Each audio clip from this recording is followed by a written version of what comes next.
Welcome up! In this episode, we are talking about federalism, the theory behind federative and confederative states. Coming up.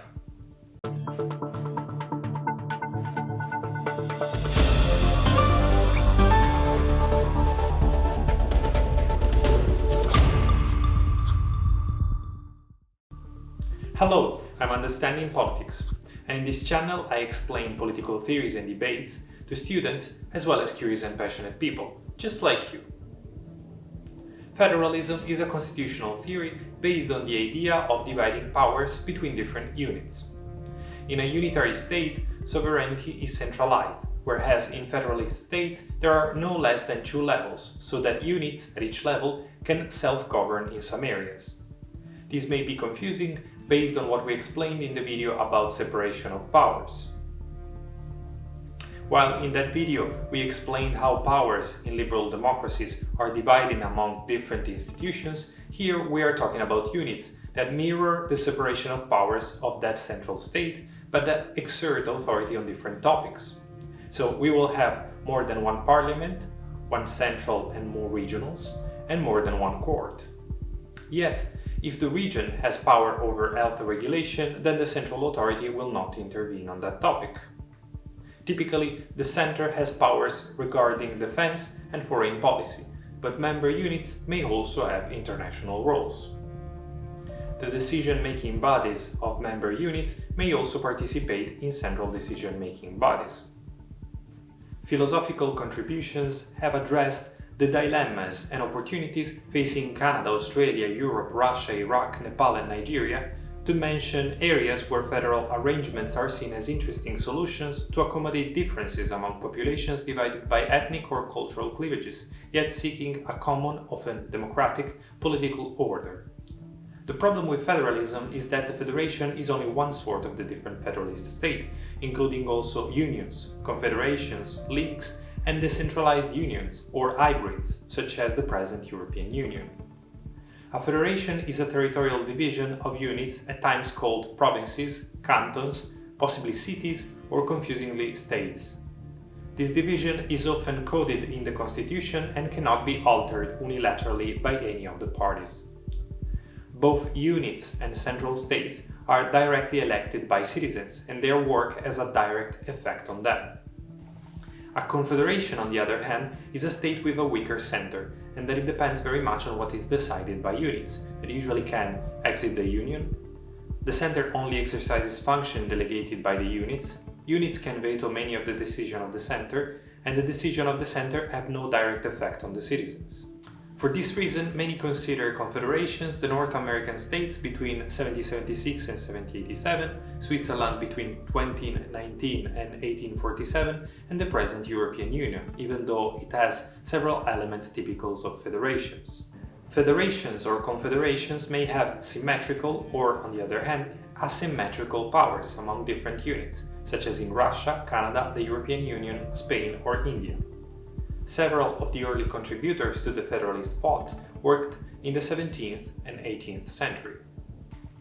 The first was probably Johannes Althusius, which is often regarded as the father of modern Federalist thought.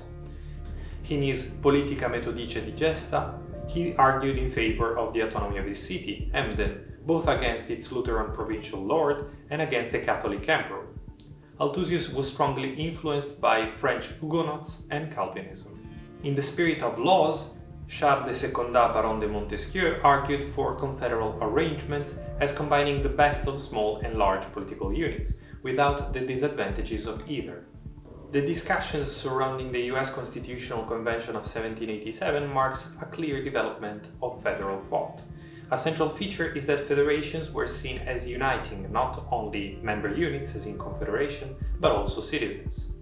The Articles of the Confederation of 1781 among the 13 American states fighting British rule had established a center too weak for law enforcement, defense, or for securing interstate commerce.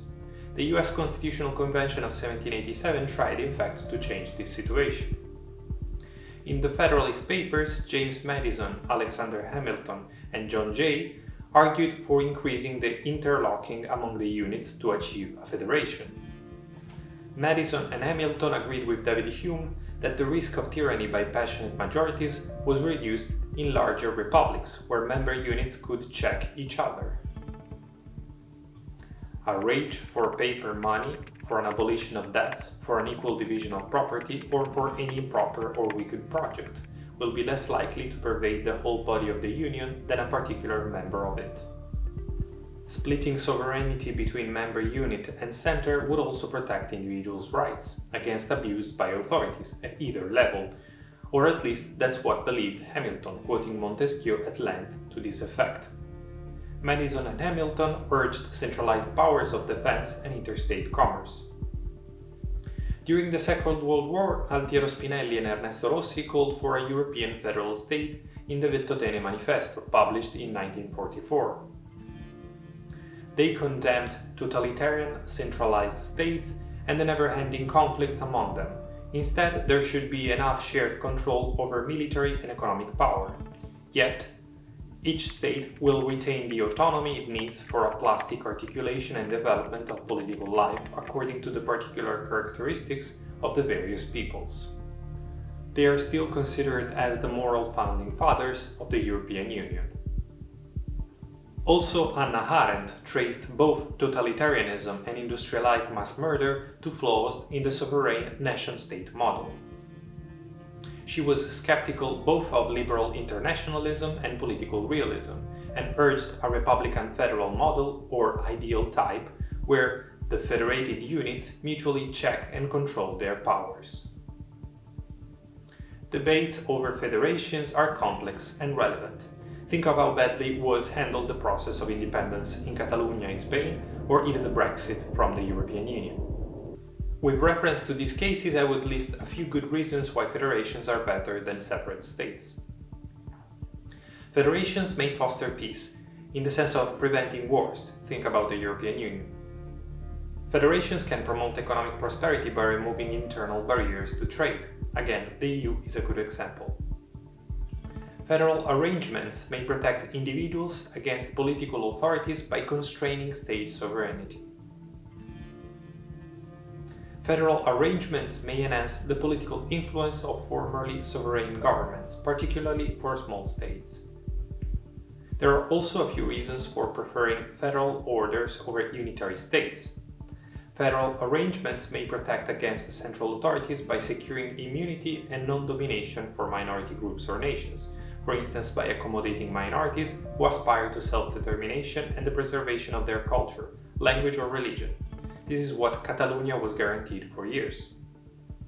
Federal orders may increase the opportunities for citizen participation in public decision-making. Federations may facilitate efficient preference maximization more generally, as formalized in the literature on economic and fiscal federalism. The lecture is over. As usual, you can find all the sources in the references section of this video. Thank you for watching. Did you know that in 1998 Quebec was denied unilateral independence from Canada by the Supreme Court?